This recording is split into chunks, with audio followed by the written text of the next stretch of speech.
बिस्मिल्लाहिर्रहमानिर्रहीम, अस्सलामुअलैकुम, good morning Lahore. आज की खूबसूरत सुबह की बहुत सी चाहतों, बहुत सी मुस्कुराहटों और बहुत सी मोहब्बतों के साथ मैं हूँ रुखमा इरफान मलिक और आप सबको आज के इस शो में वेलकम करती हूँ। सो व्यूअर्स, अगर हम अपनी इस पूरी ज़िंदगी में देखें तो अक्सर ऐसे होता है कि हमारा कोई ना कोई दिन ऐसा आ जाता है जो कि हमें बहुत ही ज़्यादा एक अनप्लेजेंट किस्म की फ़ील देता है। हम बहुत ज़्यादा डाउन हो जाते हैं क्योंकि हालात जो होते हैं वो हमारी एक्सपेक्टेशंस के मुताबिक उस तरह से नहीं होते, चीज़ें बहुत ज़्यादा ख़राब हो जाती हैं। सो ऐसी सिचुएशन में डाउन होना, बहुत ज़्यादा अपसेट होना, ये एक ह्यूमन साइकी है, ह्यूमन नेचर है और डेफिनेटली सब होते में इट्स समथिंग वेरी नॉर्मल। लेकिन बहुत लंबे अरसे तक उन्हीं चीज़ों को बार बार सोचते रहना कि क्या ये हमारे साथ ही ऐसा क्यों होता है। सो ये वाला जो थिंकिंग पैटर्न है ना, ये अल्टीमेटली आपको एक डिप्रेशन वाले फेज़ की तरफ ले जाता है। सो ज़िंदगी में कभी भी अगर कोई बुरा दिन आ जाए सो सिर्फ एक डीप ब्रीथ लें और ये सोचें कि ये बुरा दिन ज़रूर है लेकिन ये मेरी बुरी ज़िंदगी नहीं है और आने वाला जो हर दिन है इंशाल्लाह बेहतर होगा। मेरा अल्लाह पर तवक्कल बहुत ज़्यादा यकीन पुख्ता है। और इसके साथ साथ एक और चीज़ कि आपको अपने आप पर भी भरोसा होना चाहिए। चीज़ें बदल जाती हैं लेकिन जो आपकी सेहत को उस दौरान नुकसान पहुंच जाता है ना, वो फिर अक्सर औकात और बहुत से प्रॉब्लम्स का बाइस बन जाता है। तो एक बुरे दिन का हरगिज़ मतलब ये नहीं होता कि आपके आगे आने वाली जो पूरी ज़िंदगी है वो बुरी होगी। सो हमेशा पॉजिटिव थिंकिंग के साथ बुरे दिनों के साथ जो है वो मुकाबला करना चाहिए। With this message we have to move forward. Lahore का मौसम और गुज़िश्ता रोज़ 30 ईयर्स का रिकॉर्ड जो था वो टूट चुका बारिशों का और 291 मिलीमीटर्स तक बारिश जो थी वो रिकॉर्ड की गई। लेकिन कल हमने देखा कि लाहौर के जो मुख्तलिफ मकामात, इससे पहले भी एक प्री मानसून जब बारिश हुई थी सो उसमें यह था कि लोगों को बहुत ज़्यादा प्रॉब्लम्स का सामना करना पड़ा था, निकासी आपके उतने अच्छे इंतज़ामात नहीं थे। लेकिन कल जो था वो मतलब देखा गया कि बारिश के तकरीबन 3-4 घंटों के बाद बेशतर जो मकामात थे वहाँ पर से जो निकासी थी पानी की वो कर ली गई। तो ये चीज़ें इस हवाले से बेहतर थी। लेकिन यही बारिश बहुत से लोगों के लिए ज़हमत भी बनी। तकरीबन 12 के करीब अफराद जो थे वो जान की बाजी हार गए, 2 लोगों को करंट लगा। तो ये जो बारिश होती है बहुत से लोगों के लिए रहमत बनती है लेकिन बहुत से लोगों के लिए ज़हमत भी बन जाती है। अभी बारिशों का ये सिलसिला 8 जुलाई तक जारी रहेगा। लेकिन इस दौरान जब भी बारिश हो लाजमी तौर पर एहतियात करें और ये करंट वगैरह या इस तरह की चीज़ों के पास जाने से अवॉइड करें। और स्पेशली वो लोग जो थोड़े बैकवर्ड एरियाज़ में जाते हैं या जिनके घर में थोड़े से पानी के इश्यूज़ आ जाते हैं, पानी अंदर दाखिल हो जाता है। तो ये कुछ हमारे हुकूमती सतह पर भी ख़राबियाँ हैं लेकिन हम जहाँ पर अपनी हिफाजत खुद कर सकते हैं उसको मेक श्योर ज़रूर कर लेना चाहिए। एनी हाउ, वेदर के हवाले से आज हमारा एक पूरा सेगमेंट है क्योंकि ये भी ख़तरात है कि पंजाब में फ्लड्स आ सकते हैं। उसकी क्या रीज़न्स हैं, एक्चुअल डेट्स क्या होंगी, इस पर आगे चलकर बात करेंगे। But before that and moving on, आज के करेंसी रेट्स अपने व्यूअर्स के साथ शेयर करना चाहूँगी। तो जनाब, यूएस डॉलर आपको मिल सकेगा 274.5 में, यूरो 304 में, ब्रिटिश पाउंड 353.25 में, यूएई दिरहम आपको मिल सकेगा 76.7 में, सऊदी रियाल 73.2, कवेती दिनार 928.28, Canadian dollar 212, Australian dollar 184, Omani riyal 743 में आपको मिल सकेगा। मज़ीद आगे बढ़ेंगे वेजिटेबल रेट्स में। खीरा 80 रुपीज़ पर केजी, आलू 73, सब्ज़ मिर्च 85, पालक 40, प्याज 57, गाजर 90, टमाटर 58, गोभी 45, करेला 70 रुपीज़ पर केजी में आपको मिल सकेगा। फ्रूट रेट्स की तरफ आएंगे। सेब 345 रुपीज़ पर केजी, खजूर 505, तरबूज 38, फालसा 200, केला 175 रुपीज़ पर डज़न, पपीता 270 एंड आम 150 रुपीज़ पर केजी के हिसाब से आपको मिल सकेगा। एनी हाउ, मज़ीद आगे बढ़ेंगे। ब्रॉयलर रेट्स में ज़िंदा ब्रॉयलर आपको 405 रुपये पर केजी के हिसाब से मिल सकेगा। गोश्त 608 एंड अंडे फार्मी 237 रुपीज़ पर डज़न के हिसाब से आपको मार्केट से अवेलेबल होंगे। आगे बढ़ते हुए आज की टॉप स्टोरीज़ की तरफ आएंगे और सबसे पहली हमारे पास स्टोरी ये है कि हमारी कौमी क्रिकेट टीम के फास्ट बॉलर हारिस रऊफ़, जिनका निकाह गुज़श्ता साल दिसंबर में हुआ था और अब इनकी शादी की तकरीबात का बाकायदा तौर पर आगाज़ हो चुका है। कवाली नाइट का इनेकाद किया गया जिसमें बहुत से क्रिकेटर्स भी शरीक थे, फैमिली एंड फ्रेंड्स ने शिरकत की, और ये कुछ पिक्चर्स हैं जो भी हम आपके साथ शेयर कर रहे हैं। और इसके साथ साथ जो शादी की मेन तकरीब है उसके लिए अब कल की जो डेट है वो रखी गई है, यानी फ्राइडे को शादी का मेन इवेंट होगा। और जो हमारे क्रिकेटर्स हैं वो कैंप के बाद शादी में शिरकत के लिए they will have to go Islamabad. So Islamabad में तमाम प्लेयर्स जो हैं वो शिरकत के लिए रवाना होंगे। सो हमारी तरफ से और हमारी पूरी टीम की तरफ से हमारे कौमी क्रिकेट टीम के फास्ट बॉलर को बहुत बहुत मुबारकबाद। And we hope and we pray कि इस शादी का अंजाम जो है वो बहुत अच्छा, बहुत खूबसूरत हो। मूविंग फॉरवर्ड अगली स्टोरी की तरफ आएंगे। और ऐसा कभी आपने सुना कि मुर्दा वेल के जिस्म से जो है वो एक तैरता सोना वो बरामद हुआ हो। सो ऐसा ही एक वाक़या स्पेन में पेश आया, जहाँ के एक जजीरे पर एक मुर्दा वेल जो थी, जिसके भी आप पिक्चर्स देख सकते हैं, इसको स्पर्म वेल कहा जाता है, ये आ गई मुर्दा थी। और उसके बाद वहाँ के जो एक्सपर्ट्स थे दे थॉट कि इसका ज़रा पोस्टमार्टम किया जाए। सो जब पोस्टमार्टम के लिए एक एक्सपर्ट सामने आए, सो उनको लगा कि डाइजेशन की कोई प्रॉब्लम थे जिसकी वजह से ये इसकी डेथ हो गई। सो उन्होंने इसका इंटेस्टाइन्स का मुआयना किया। अच्छा, वाइल ऑब्जर्विंग द इंटेस्टाइन्स उनको रियलाइज़ हुआ कि इसके इंटेस्टाइन्स में, स्टमक में कोई बहुत भारी चीज़ है। सो उनको इनिशियली तो ये लगा कि कोई बहुत बड़ा पत्थर है जिसका जो मतलब साइज़ है वो 50 टू 60 सेंटीमीटर्स तक होगा, 9 kgs तक उनको फील हो रहा था कि इसका वज़न है। बट लेटर ही रियलाइज्ड कि ये एक तैरता सोना अंबर एक बड़ा नायाब किस्म का मादा है जो परफ्यूम्स में बेसिकली इस्तेमाल होता है। सो ये इस वेल के स्टमक से बरामद हुआ और इसकी जो पाकिस्तानी रुपीज़ में कीमत बनती है तकरीबन 15 करोड़ रुपए के लगभग ये अमाउंट जो है वो बनती है। सो ऐसा भी होता है कि मुर्दा वेल के जिस्म से जो है इतना मतलब लाइक नायाब किस्म का मादा जो है वो बरामद हुआ।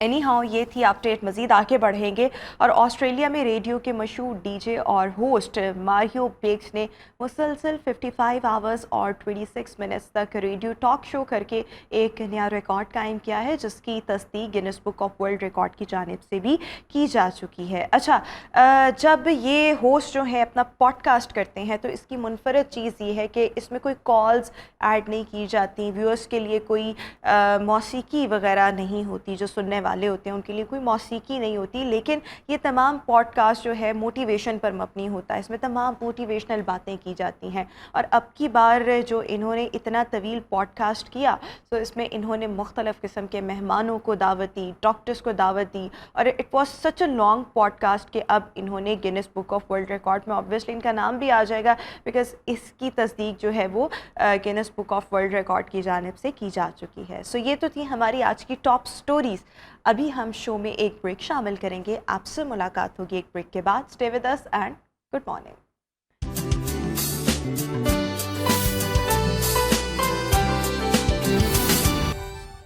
Welcome back after the break. और आज के शो का बाकायदा तौर पर आगाज़ आज के हाइलाइट्स के साथ करेंगे। सबसे पहले we will be talking about बालों में फंगल इन्फेक्शन की क्या रीज़न्स हैं और मौसम की वजह से बालों का गिरना क्यों बढ़ जाता है, इसको डिस्कस करेंगे। अदर दिन दिस, लाहौर में बारिश का 30 साला रिकॉर्ड टूट चुका है।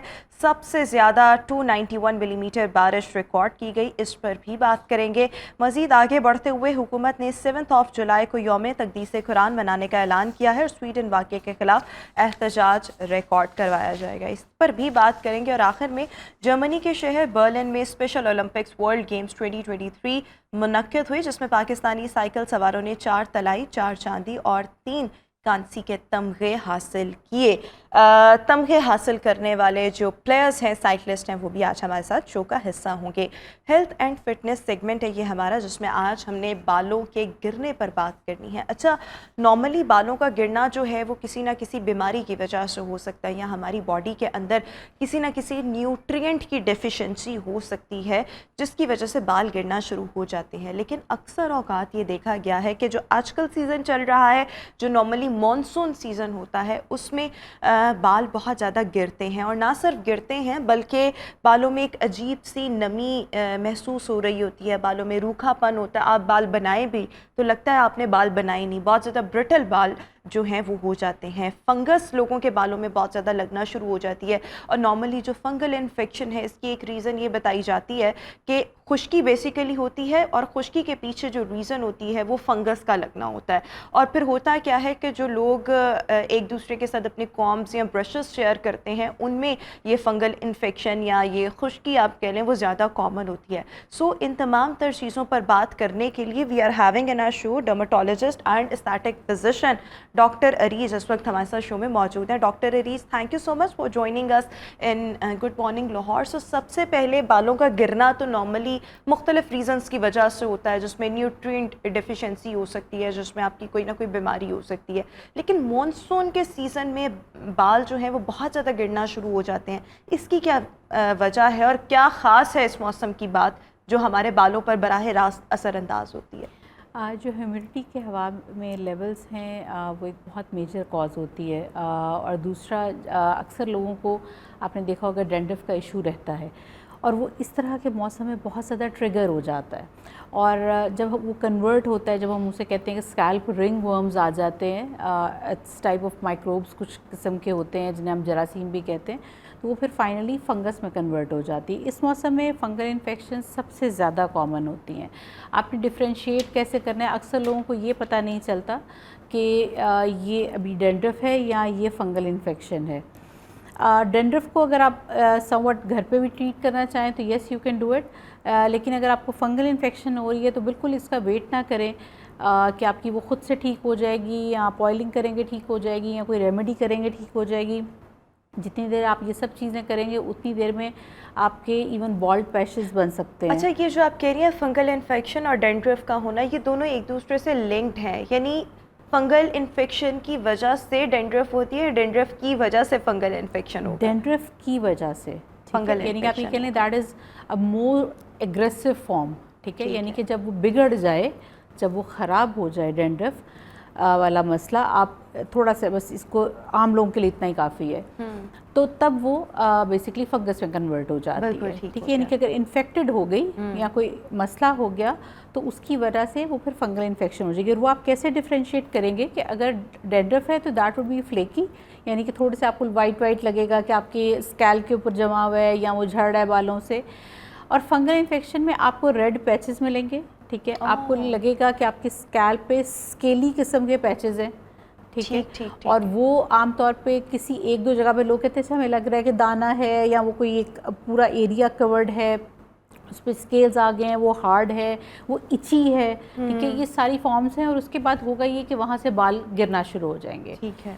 मेडिसिन उसके लिए हम यूजुअली प्रिस्क्राइब करते हैं, लेकिन डेफिनेटली आपको डोज़ कितनी रिक्वायर्ड है ये आपका डॉक्टर बताएगा। लेकिन बहुत अच्छी इसकी मेडिसिन मौजूद हैं, टर्बीनाफेन होती है, ट्राकोनाजोल होती हैं, लेकिन ये आप लोग इवन शैम्पूज़ भी आते हैं।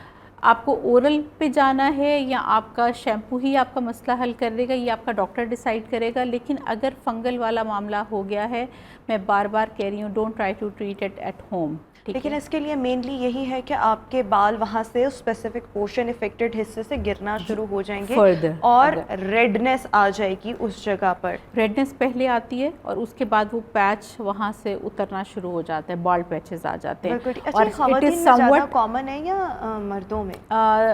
मेनली मेन में। बिल्कुल ठीक। अब तो बच्चों में भी।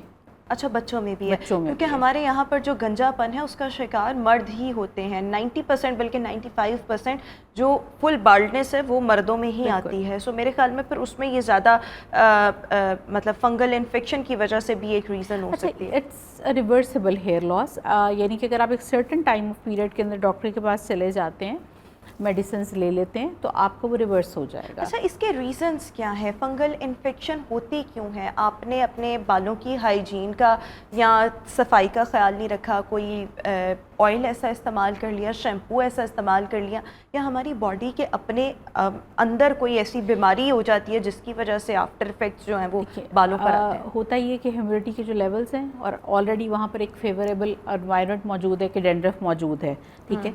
और उसकी वजह से ऐसा कोई भी जरासीम जो उसके आसपास कहीं था वो अटैक करता है और उसके बाद वहाँ पे फंगल इन्फेक्शन स्टार्ट हो जाती है।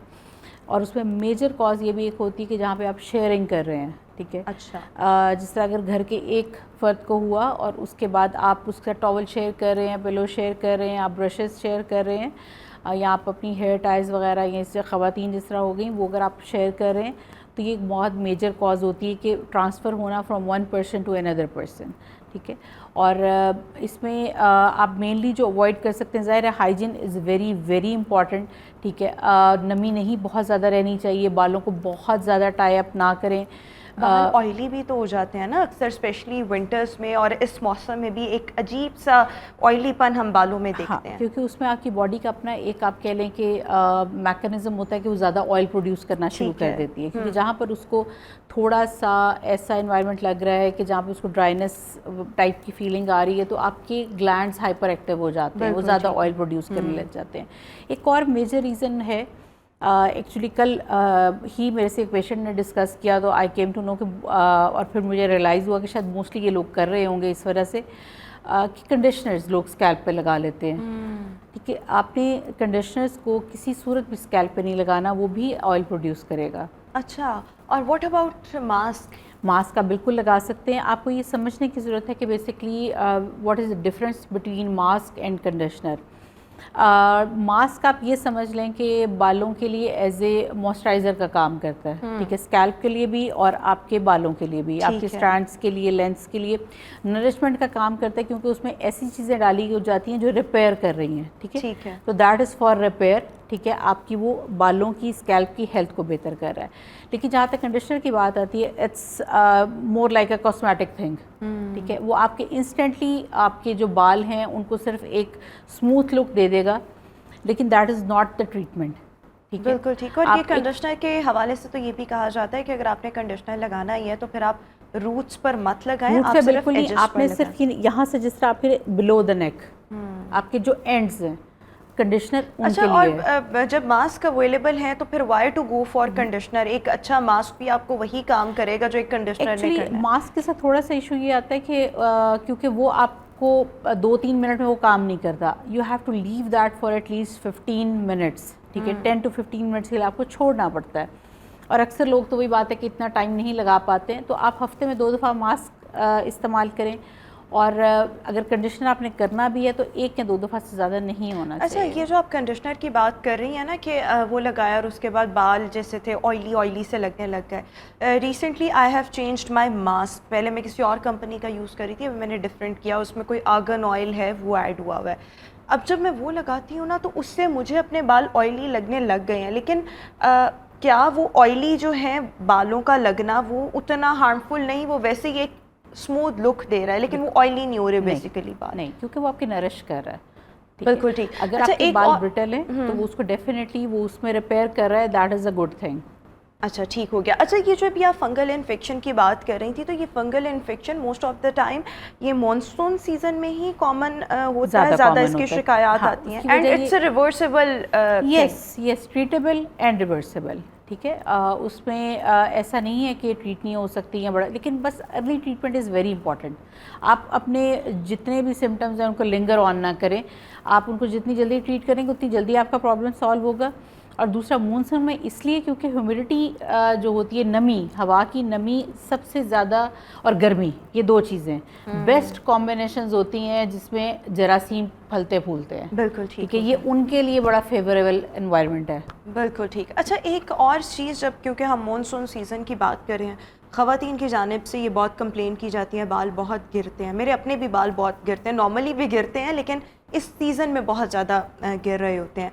अब जिन ख़वातीन के बाल गिरना शुरू हो जाते हैं इस सीज़न में स्पेसिफिकली, सो उनको बालों की प्रिवेंशन के लिए what they have to do, और any kind of tips that you would want to share with our audience? अच्छा, एक चीज़ होती है प्रिवेंशन और एक चीज़ होती है ट्रीटमेंट, ठीक है। बेहतर ये होता है कि आप पहले से चीज़ों के इंतजाम प्रिवेंशन करें। हाँ, क्योंकि हम क्या कहते हैं, जिस वक्त स्टार्ट हो जाती है एक चीज़, ट्रिगर हो जाती है, वो हम कहते हैं अब क्या करें, क्योंकि देखें जो बाल आपके गिर जाएंगे वो टाइम लेंगे आने में। बिल्कुल ऐसे ही है। तो आपके पहले ही उसके लिए तैयारी होनी चाहिए। हम ज़हर बैलेंस डाइट नहीं खाते हैं, कोई भी नहीं खा सकता। आप बायोटिन्स लें और डेली लें, और लोगों को लगता है कि अच्छा हम 2 महीने ले लें, 3 महीने ले लें, आप उसको हमेशा अपने साथ शामिल बायोटिन, रखें। बिल्कुल, जो बायोटिन मुख्तलिफ कंपनीज के भी आजकल फार्मास्यूटिकल वो आपके लिए बहुत ज़रूरी हैं, ठीक है। बाकी अगर मल्टीविटामिन्स आप ले रहे हैं तो आपको वो डेली बेसिस पे लेने चाहिए। जो आप 1-2 महीने खाते हैं उसका कोई फ़ायदा नहीं है, ठीक है। ये लेकिन हर मल्टीविटामिन या जिस तरह से आप बायोटिन की बात कर रही हैं, इसके बारे में तो ये कहा जाता है कि हर चीज़ मतलब 2-3 महीने इस्तेमाल की, फिर 1 महीना वक्फा, फिर आप दोबारा स्टार्ट कर लें। देखिए, आप उसमें बायोटिन्स में इतना कुछ ख़ास ज़रूरी नहीं होता कि आप वक्फा दें, लेकिन इसका कोई साइड इफ़ेक्ट्स तो नहीं है? क्योंकि देखिए अभी हम बात भी कर रहे हैं, सोशल मीडिया पर भी हमारा शो देखा जाता है, बहुत से लोग खुद ही से ही किसी चीज़ को इस्तेमाल करना शुरू करते हैं। कोई इशू नहीं है, आप बिल्कुल इस्तेमाल करें, ठीक है। उसमें आप सिर्फ अगर कोई आसपास आपके डॉक्टर है तो इतना उससे पूछ लें कि मुझे डोज़ क्या चाहिए होगी, ठीक है। उसमें 2500 mcg आती है, उसमें 5000 आती है। मेल और फीमेल में फ़र्क होता है और आपके एज में थोड़ा सा फ़र्क होता है, तो आप सिर्फ ये कंसल्ट कर सकते हैं। It's completely safe, her So you बंदा have to consume the biotin Yes. on a daily basis. Yes. एक तो ये चीज़ हो गई, और despite of any gender, male और फीमेल दोनों को इस्तेमाल बिल्कुल करना दोनों है। लेंगे। इसके अलावा प्रिवेंशन में आप और क्या रिकमेंड करना चाहेंगे? अच्छा, इसमें एक और चीज़ है कि आप अपनी हाइजीन का बहुत ज़्यादा ख्याल रखें। बहुत ओवर वॉशिंग शैम्पूज़ के साथ मैं रिकमेंड नहीं करती। आप डेली शैम्पू ना करें, एटलीस्ट आपका 1 दिन का गैप होना चाहिए शैम्पू में। और दूसरी चीज़ जो बहुत ज़्यादा इम्पॉर्टेंट है कि आप जो गैजेट्स हैं उनका इस्तेमाल जितना कम कर सकते हैं। आप एयर ड्राई होने दें बालों को, ठीक है। एयर कंडीशनर्स वो भी कोई इतने ख़ास अच्छे नहीं होते आपके बालों के लिए, क्योंकि आपके बालों से वो मॉइस्चर उड़ा देते हैं। और हमेशा से आपकी स्किन हो, बाल हो, जो एक्सट्रीम टेम्परेचर डिफरेंस है वो कभी भी अच्छा नहीं होता। बिल्कुल ठीक हो गया। ठीक है जी। और इसके अलावा ये है कि आप अपनी जो डाइट है उसको अच्छा करें, हेल्दी रखें।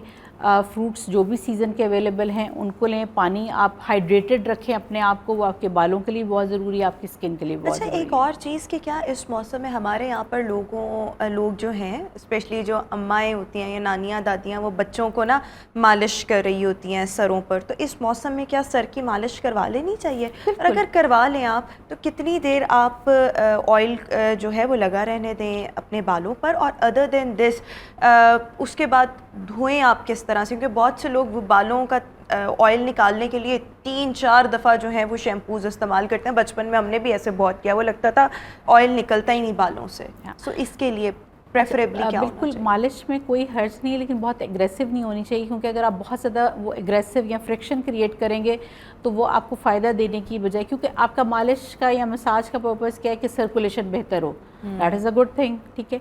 लेकिन अगर आप उसको बहुत एग्रेसिव तरीके से करेंगे तो क्या होगा कि आप बेसिकली जो उसकी शाफ्ट्स हैं उसको आपस में फ्रिक्शन दे रहे हैं और वो डैमेज हो जाएगी। नॉर्मली ये कहा जाता है कि ये जो अपने उंगलियों के पोर्स है ना, इनसे आपने हल्की हल्की मालिश जो है, डोंट यूज़ योर नेल्स, ठीक है। ऐसी कोई चीज़ ना इस्तेमाल करें।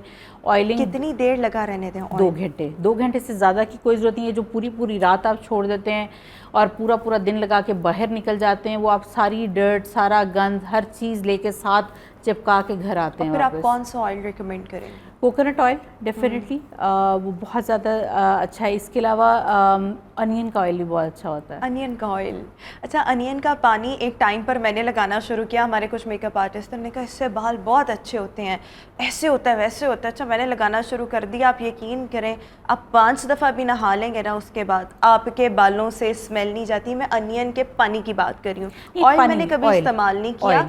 बाल उससे अच्छे ज़रूर हो। इवन जब मैं अपने मेकअप में आके ब्लो ड्राई करवा रही होती थी तो आप सोचे 5-6 दफ़ा अपने बाल वॉश कर लिए हैं, लेकिन वो जब हीट लगती थी ना तो पूरे मेकअप में ना खुशबू सी एक फैल जाती थी, जो कि खाना पकने लगा। हाँ, इस तरह से। सो ऑयल में क्या चीज़ें थोड़ी सी ऐड, खुशबू वगैरह की जाती है कि वो असर उसका मार दे? आपको वो जिस पानी तो खैर शायद वो बहुत ज़्यादा एक वो रॉ फॉर्म हो जाएगी और ज़ाहिर है वाकई it will be difficult to handle, लेकिन उससे बहुत बेहतर ऑयल इतना स्मेली बिल्कुल नहीं होता। आप जैसा कोकोनट ऑयल के साथ मिक्स कर सकते हैं, लेकिन यही बात है कि अगर आपने 2 घंटे लगाया है तो आपको उसको वॉश आउट करना भी बड़ा आसान होगा।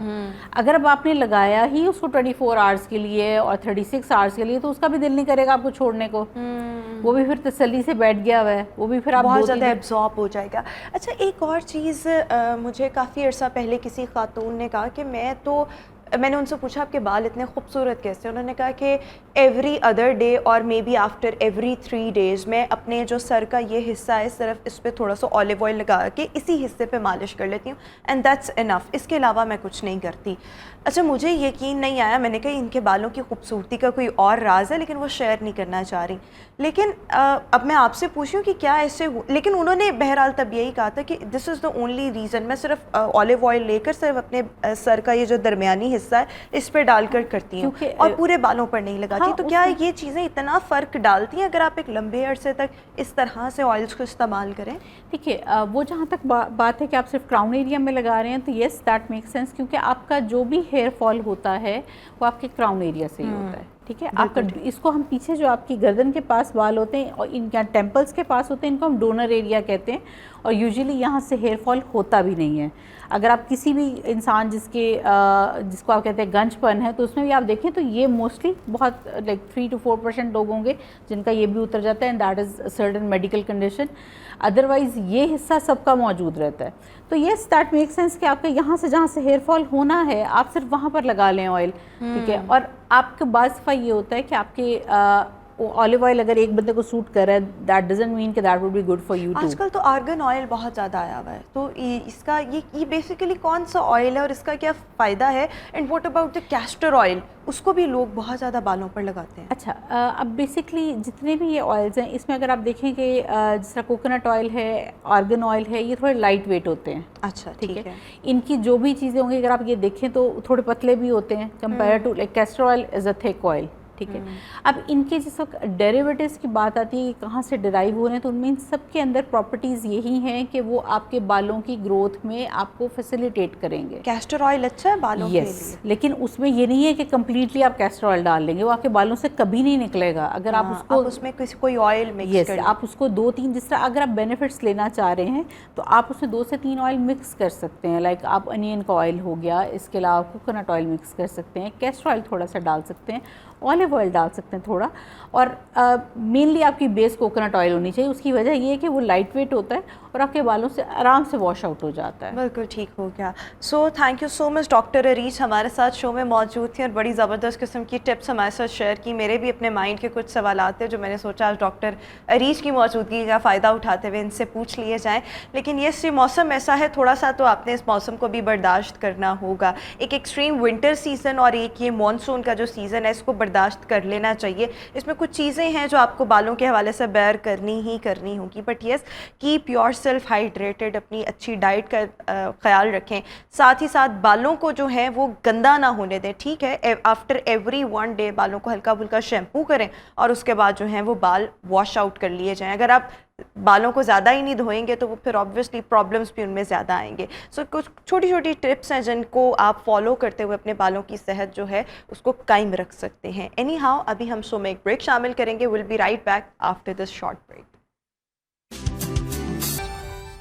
Welcome back after the break. और व्यूअर्स, अभी हम ज़रा मौसम पर बात करेंगे क्योंकि कल लाहौर में बहुत ही तेज़ बारिश हुई, जिसके बाद ये ख़बर और ये हेडलाइंस हमने मुख्तलिफ टीवी चैनल्स पर चलते हुए देखी कि बारिश का 30 साला रिकॉर्ड टूट गया है। बहुत से लोग कह रहे हैं कि नहीं, ये 30 साला रिकॉर्ड टूटा नहीं है, लेकिन जो 30 साला रिकॉर्ड टूटा और इस रिकॉर्ड के मुताबिक लाहौर में कल 291 मिलीमीटर्स बारिश रिकॉर्ड की गई है। बहुत से लोगों की जानिब से ये खुशी का इजहार भी किया गया कि कल जो निकासी आपके इंतजाम थे वो कंपैरेटिवली पिछली होने वाली बारिश से बेहतर थे।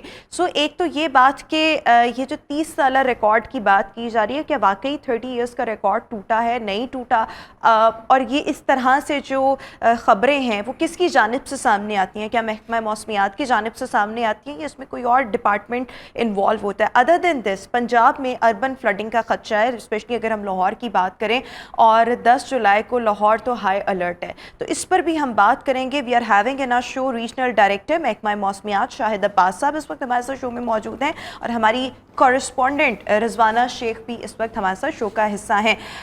अपने दोनों मेहमानों का शुक्रिया अदा करना चाहूँगी। सबसे पहले शाहिद अब्बास साहब, आपसे मैं ये सवाल करना चाहूँगी, कल हमने हर चैनल पर ये हेडलाइन सुनी है 30 साल का रिकॉर्ड टूट गया, 30 साल का। आज बहुत से अखबारों की सुर्खियाँ ही लगी हुई है बारिश का 30 साल रिकॉर्ड। क्या वाकई 30 साल का रिकॉर्ड टूटा है या बस एक बंदा खबर दे देता है, बाकी सारे उसको फॉलो करने देखिए, लग जाते हैं? मीडिया पे बाज़ दफ़ा ऐसी चीज़ें आ जाती हैं कि जिसकी तस्दीक नहीं हो पाती। हमारे महकमा मौसमियात जो है वो उसका 150 साल से ज़्यादा का रिकॉर्ड हमारे पास डेटा है और ये स्टेशन एस्टेब्लिश है। और जो अगर 30 साल की भी बात की जाए तो वो रिकॉर्ड बिल्कुल नहीं टूटा। और हमारे यहाँ जो लाहौर में 2 हमारे स्टेशन है, एक एयरपोर्ट पे जहाँ ऑब्ज़र्व करते हैं और एक हमारा जे रोड पे 2 ऑफिस है। तो दोनों में जो जे रोड में टोटल जो बारिश हुई है कल के पूरे स्पेल में दोपहर तक वो हुई है 145 मिलीमीटर। अच्छा और जो एयरपोर्ट पे हुई है वो टोटल 132 मिलीमीटर हुई है। अच्छा। अब बाकी जो है वासा ने अपनी ऑब्जर्वेशन के लिए 15-16 जगह पे स्टेशन लगाए हुए हैं। अब उसकी कैलिब्रेशन और उसके ऑब्जर्व करने वाले की जो क्वालिटी या ट्रेनिंग पे क्वेश्चन मार्क है। तो हमारे रिकॉर्ड के मुताबिक जो लाहौर में सबसे ज़्यादा बारिश फॉर एवर रिकॉर्ड हुई है वो 1980 में लाहौर एयरपोर्ट 332.5 मिलीमीटर बारिश हुई है एक दिन में रिकॉर्ड। तो अभी तो उस रिकॉर्ड के नज़दीक तक भी नहीं हम पहुंचे। अच्छा, आप कह रहे हैं 1980 में सबसे ज़्यादा तेज़ बारिश हुई थी लाहौर में 300 कितने मिलीमीटर? 332.5 मिलीमीटर बारिश हुई है एक दिन में, जुलाई के महीने में। अच्छा, जुलाई के महीने में। नॉर्मली जुलाई, अगस्त और सितंबर जो होते हैं ये मानसून का सीज़न होता है, इसमें बारिशों की मकदार ज़्यादा होती है क्योंकि इसमें नमी ज़्यादा होती है और बाकी जो होती इतने बारिशें इतनी ज़्यादा मकदार में नहीं होती। कल की जो बारिश थी उसको नो डाउट के 2 लिहाज से बहुत बड़ी बारिश थी। एक तो ये होता है कि आपने अक्सर देखा होगा कि लाहौर में जो बारिशें होती हैं पूरे लाहौर में नहीं होती, किसी इलाके में ज़्यादा होती है, किसी में कम होती है और कुछ इलाके छूट जाते हैं। कल की जो बारिश थी वो पूरे लाहौर में हुई है, बड़ा सिस्टम था और ठंडी बारिश थी। और उससे ये हमारी अपनी ऑब्जर्वेशन है कि पूरे लाहौर में जितना 50-60 किलोमीटर का डायामीटर में लाहौर है, हर जगह पे 100 मिलीमीटर से ज़्यादा बारिश हुई है। और जब 100 मिलीमीटर से ज़्यादा बारिश होगी तो इतना ज़्यादा पानी का वॉल्यूम जो था वो इकट्ठा हुआ, उसकी इंटेंसिटी भी ज़्यादा थी। नो डाउट उसको ड्रेन आउट करने के लिए जो वसा का सिस्टम है या हमारा ड्रेनेज सिस्टम है वो नाकाफ़ी है। Normally observation. अच्छा, उस सिस्टम पर भी बात करेंगे, लेकिन सर एक और चीज़, जिस तरह से आप कह रहे हैं कि 30 साल का रिकॉर्ड नहीं टूटा, तो ये खबरें कैसे मीडिया तक पहुंचती हैं और फिर क्या इसकी वेरिफिकेशन नहीं की जाती? क्योंकि कल तो मतलब हर चैनल ही यही चला रहा था 30 साल का रिकॉर्ड। ये खबर आती कहाँ से है और फिर वो चलने लग जाती है मुख्तलिफ? आपके महकमे की जानिब से कोई स्टेटमेंट वगैरह कोई नहीं सामने आता? देखिए, हमारे डिपार्टमेंट ने तो इसके बारे में ये रिकॉर्ड की कोई बात नहीं की क्योंकि हमारे पास तो है। अब मीडिया ने कहाँ से लिया और किसको उस पर कैसे यकीन कर लिया या कि उसकी ऑथेंटिसिटी क्या है, ये तो मीडिया की रिस्पॉन्सिबिलिटी ना कि अपनी इस दौड़ में रिकॉर्ड की अपनी अगर क्रेडिबिलिटी जो है अपने ऑथेंटिसिटी पे कंप्रोमाइज़ करते हैं तो वो मीडिया वालों के लिए भी ये क्वेश्चन है। बिल्कुल, शाहिद अब्बास साहब कह रहे हैं लाहौर में कोई 30 साल बारिश का रिकॉर्ड नहीं टूटा। 1980 में बारिश सबसे ज़्यादा लाहौर में रिकॉर्ड की गई थी 332 मिलीमीटर के करीब, और ये कल जो रिकॉर्ड की बातें की जा रही हैं ऐसा कोई रिकॉर्ड नहीं टूटा। नो डाउट बारिश बहुत ज़्यादा थी लेकिन रिकॉर्ड कोई नहीं टूटा। अच्छा रिजवाना, मैं आपसे ये जानना चाहूँगी, कल क्योंकि आपने खुद भी ऑब्वियसली मुख्तलिफ मकामात विज़िट भी किए, हमारे रिपोर्टर सारे ही लाहौर रंग के फील्ड में मौजूद थे, मुख्तलिफ इलाकों की सूरत हाल से आगाह कर रहे थे। मैं आपसे ये जानना चाहूँगी निकासी आपके कैसे इंतजाम देखे गए? क्योंकि लास्ट टाइम स्पेशली अगर हम कलमा चौक की बात करें अंडरपास की, तो वो पूरा डूब चुका था। कल वहाँ पर इतना पानी नहीं था और लोगों की जानिब से भी यही कहा गया कि ट्रैफिक की रवानी मुतासर थी, लेकिन जितना लास्ट टाइम निकासी आपके बुरे इंतजाम थे कल ऐसे नहीं थे। ग्राउंड रियलिटी क्या है ये बताएं। पहली बात यह है कि अफसोस का मुकाम है कि इतनी देर पहले महकमा मौसमियात जैसे अलर्ट जारी करता है, प्रिडिक्शन है बारिशों की 1 हफ्ता पहले पता चल जाती है, पीडीएम में अलग जारी कर देता है, उसमें पीडीएम में के अंडर भी 10 इदारे काम कर रहे होते हैं, लेकिन उसके बाद भी जैसे बारिश होती है तो कल लाहौर लग ही नहीं रहा था, ऐसा लग रहा था किसी हम जजीरे में आकर बैठ गए हुए हैं। लाहौर के पोश इलाकों की बात कर लीजिए, डिफेंस है, गुलबर्ग है, इन इलाकों की तो जो छोटे इलाके हैं उनका क्या हाल होगा। अभी आज भी हम गुजर रही थी मुख्तलिफ इलाकों से तो मैंने देखा कि आज भी गली मोहल्लों में नदी नालों का मंजर पेश कर थे और लोग घरों में महसूर होकर रह चुके थे। कोई मामूलात ज़िंदगी भी मुतासिर हो गए थे, कोई घरों में जा नहीं रहा था और जॉब पर जाना भी बहुत ज़्यादा मुश्किल हो गया। तो जब हमने भी इतने पानी में से गुजर कर अपना काम किया तो हमें भी लग पता रहा था कि क्यों इंतजाम नहीं किए जाते, कहाँ इनके दायरे सोए होते हैं। कि जो सीवरेज के बहुत बेहतर इंतजाम थे कल ऐसा नहीं है, सिर्फ लक्ष्मी चौक तक रह जाता है, फोटोशूट की हद तक रह जाता है, सिर्फ अपने दिखाने के लिए कि हम लोग निकल आए हैं सड़कों पर, हम लोग अलर्ट जारी कर दिया है, हम लोग देख रहे हैं, कुछ भी नहीं होता। इतनी देर गुजरने के बाद भी पानी वहीं का वहीं रहता है। बिल्कुल ठीक हो गया। सो अभी तो एक अलर्ट और भी है, और जब हम पंजाब में अर्बन फ्लडिंग, लाहौर की अगर हम बात कर लें, पंजाब में तो सैलाब का ख़तरा और लाहौर में अर्बन फ्लडिंग, तो इसके लिए भी मौसर इंतज़ामात होने चाहिए। आपको पहले से ही अलर्ट जारी हो चुका हुआ है। अच्छा शाहिद अब्बास साहब, एक और चीज़ है जो बारिशों का ये सिलसिला है, ये कब तक जारी रहेगा? वैसे तो 8 जुलाई कहा जा रहा है, लेकिन फिर ये भी कहा जा रहा है कि पंजाब में सैलाब का ख़तरा है। तो सैलाब जो आएगा, अल्लाह ना करे वैसे तो आए, लेकिन अगर आए तो वो भारत की जानिब से पानी छोड़ा जाएगा, या कुछ बारिशों का पानी भी एड ऑन हो के मतलब हम अर्बन फ्लडिंग लाहौर में देख सकते हैं? देखें, ये जो बारिशों का सिलसिला है ये 8 और 9 तारीख तक जारी रहेगा, और 8-9 में अच्छी बारिशें, बल्कि शदीद बारिशें हैं पाकिस्तान में। लेकिन इसका बड़ा जो सिस्टम है उसका बड़ा हिस्सा इंडिया में है। इंडिया में जब बारिशें देगा तो वो जो हमारे ईस्टर्न रिवर है, रावी है, सतलुज है और चनाब है, इसमें से पानी आएगा, और ज़्यादा बड़ा एरिया जिसका पानी आता है वो दरिया चनाब है, और उनसे हमने पहले ही अलर्ट जारी कर दिया है कि 9 या 10 तारीख को दरिया चनाब में एक हाई लेवल का या मीडियम लेवल का फ्लड जो है वो जनरेट हो सकता है। तो उससे ये है कि उस दरिया में तो पानी के इंतजाम कर लिए, और लाहौर या जितने भी हमारा बड़े शहर हैं पंजाब के, उनमें चूँकि जब बड़ी बारिश होती है तो उनमें से ड्रेनेज सिस्टम उसको उस स्पीड से ड्रेन आउट नहीं कर सकता। हमारी अपनी ऑब्जर्वेशन है कि लाहौर में अगर 25 मिलीमीटर से ज़्यादा बारिश 1 घंटे में होती है तो फिर लाहौर में उसका निकास जो है वो ड्रेनेज सिस्टम ड्रेन आउट नहीं कर पाता, और अगर लगातार बारिश होती रहे तो जो एडिशनल पानी है वो जमा होता है, और जो नशेबी इलाकों के अलावा जो हमारे प्लेन एरियाज़ हैं, कल जैसे ऑब्ज़र्व किया तो वहाँ भी गुलबर्ग में, लिबर्टी में और दूसरे इलाकों में भी पानी जमा था। अब उसमें ये कि वसा की हम तनकीद तो ज़रूर करते हैं, करनी भी चाहिए पब्लिक को जहाँ उसको प्रॉब्लम फेस होता है, लेकिन कुछ हकीकतें ऐसी हैं कि जब आपका ड्रेनेज सिस्टम जो है वो 25 मिलीमीटर से ज़्यादा 1 घंटे में ड्रेन आउट नहीं कर पाता। अगर मैं आपको सच्ची बात बताऊं तो जो लाहौर का वासा है, जो हमारे पिंडी है, गुजरांवाला है, फैसलाबाद है, लाहौर है, मुल्तान है और बावलपुर, यहाँ ये बड़े वासा के सिस्टम है, उन सब से एफिशिएंट जो है लाहौर है। अच्छा, लाहौर वासा जो है इन सब से एफिशिएंट है। अगर आपके सिस्टम की कैपेसिटी 25 या 30 मिलीमीटर है, और ये 25-30 मिलीमीटर को अपनी नालों की सफाई से और बाकी चीज़ों से उतना कर लेते हैं, तो इसका मतलब ये अपने सिस्टम को तो पूरा ऑपरेट कर रहे हैं अब एफिशिएंसी अपनी।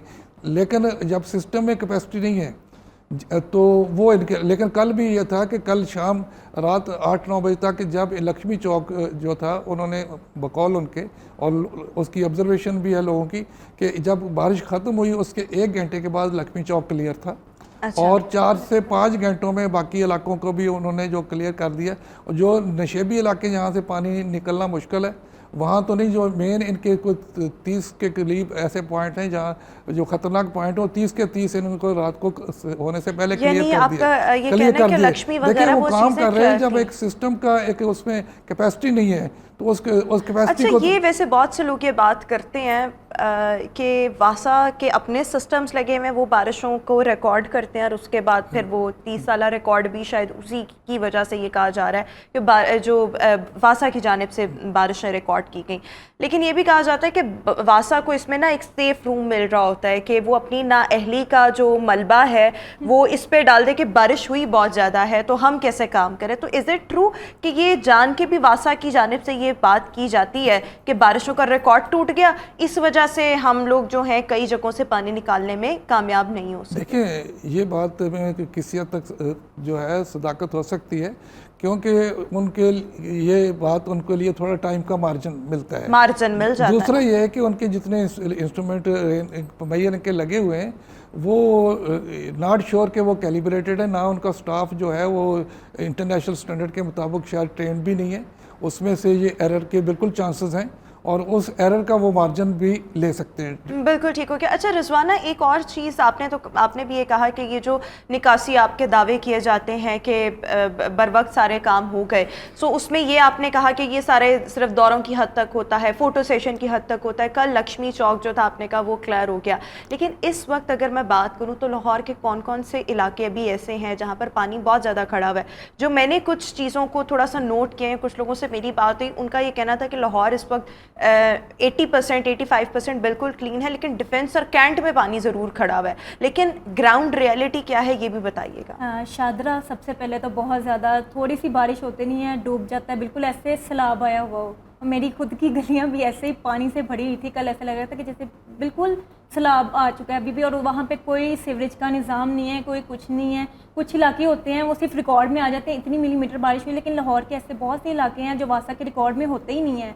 जब मिलीमीटर बारिश इतने रिकॉर्ड किए, दाता दरबार के पास है, मजंग है, और भी बहुत से इलाके हैं अभी तक उनमें, अभी मैं रास्ते में आते देख रही थी बहुत ज़्यादा पानी था, जहाँ पे अभी निकाला ही नहीं गया है, या वहाँ पे सीवरेज का निज़ाम बनाया ही नहीं गया है, और वासा के वो रिकॉर्ड में आते भी नहीं हैं। कुछ इलाके जब हम देखते हैं कि बारिश रुकती है, इतना स्पेल आ गया, ये इलाके हैं, अच्छा, तो बहुत से इलाके देखते हैं उसमें वो रिकॉर्ड में होते ही नहीं हैं। शुमाली लाहौर के बहुत से इलाके ऐसे होते हैं जहाँ जो बिल्कुल डूब जाते हैं, लेकिन अनफॉर्चुनेटली हमारा सिस्टम इतना कमज़ोर है कि वहाँ से निकासी, और फिर एक ये बात कि आप वहाँ के लोगों को इतना सीरियस भी नहीं लेते। जैसे कल ओवरफ्लो हो गई, हाँ, और कलमा ये तो मैंने खुद विटनेस किया। कलमा चौक अंडरपास देखा आपने, वहाँ पे मछलियाँ तैरना शुरू हो गई थी, बिल्कुल मछलियाँ भी निकल आई थी। और हाँ, ये भी मैंने बहुत कुछ वीडियोस देखी कलमा चौक पर, कल हम वीडियोस देखते रहे हैं जहाँ पर मछलियाँ जो थी वो सड़कों पर आ गई ना, वो पानी के साथ, पता नहीं वो वैसे आई कहाँ से, लेकिन ऐसा भी जो हुआ। बनाया हुआ उसमें मछलियाँ तैर रही थी। हाँ, अच्छा, एक अनफॉर्चुनेट, ऑब्वियसली ये जो बारिश होती है बहुत से लोगों के लिए रहमत होती है, बहुत से लोगों के लिए जहमत भी बन जाती है।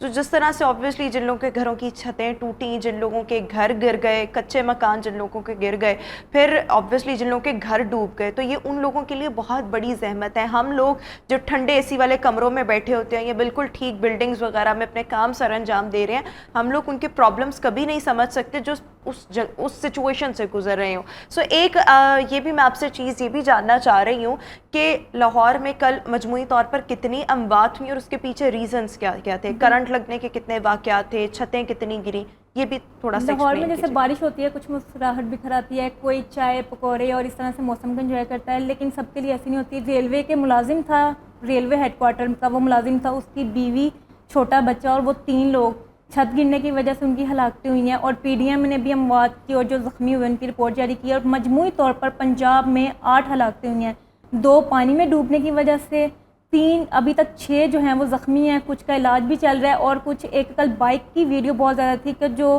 पोल के पास बाइक वाला गुजर रहा था, उसको करंट की तार गिरने की वजह से वो हलाकतें हुई हैं। बिल्कुल ठीक हो गया। और उसके बाद अभी ये भी इंस्ट्रक्शंस आई थी हुकूमत की जानिब से कि जानने की कोशिश की जाए कि क्या इसमें किसकी नेग्लिजेंस, बेसिकली किस डिपार्टमेंट की थी कि करंट लगने के वाक़यात पेश आए।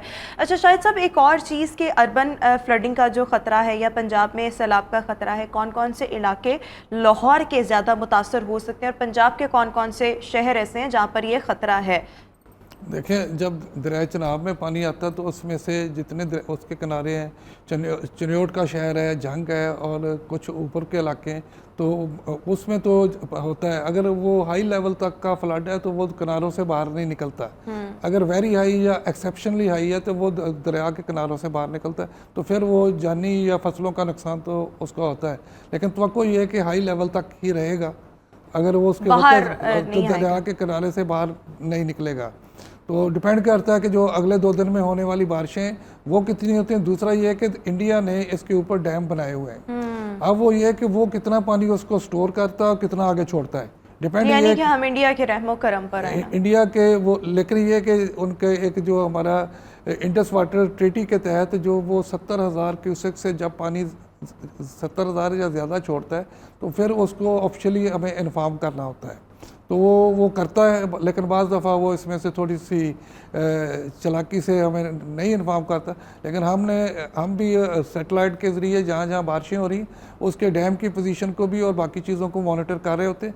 दूसरा हमारे यहाँ जो एक कॉन्सेप्ट होता है कि इंडिया ने पानी छोड़ दिया, तो इंडिया ने पानी जो छोड़ दिया उसको हम मॉनिटर कर रहे होते हैं। वो उसका डैम हमारे बॉर्डर के ऊपर नहीं है कि जी छोड़ा तो 1 घंटे में आ गया, तो जो वो पानी छोड़ता है तो उसके अपने बाज़ दफ़ा 200-300 किलोमीटर के बाद पाकिस्तान का बॉर्डर आता है, तो फिर हम उसको भी ऑब्ज़र्व कर रहे हैं कि उसके इलाकों में अगर पानी छोड़ा तो वहाँ भी सैलाब आएगा, उसका मीडिया भी इसको रिपोर्ट करेगा, तो उसको भी हम और दूसरे जो कंसर्न अदारे हैं उसको भी मॉनिटर कर रहे होते हैं। ठीक हो गया, बिल्कुल ठीक हो गया। Thank you so much. Shahid Abbas साहब हमारे साथ शो में मौजूद थे, रिजवाना शेख भी हमारे साथ शो में मौजूद थी।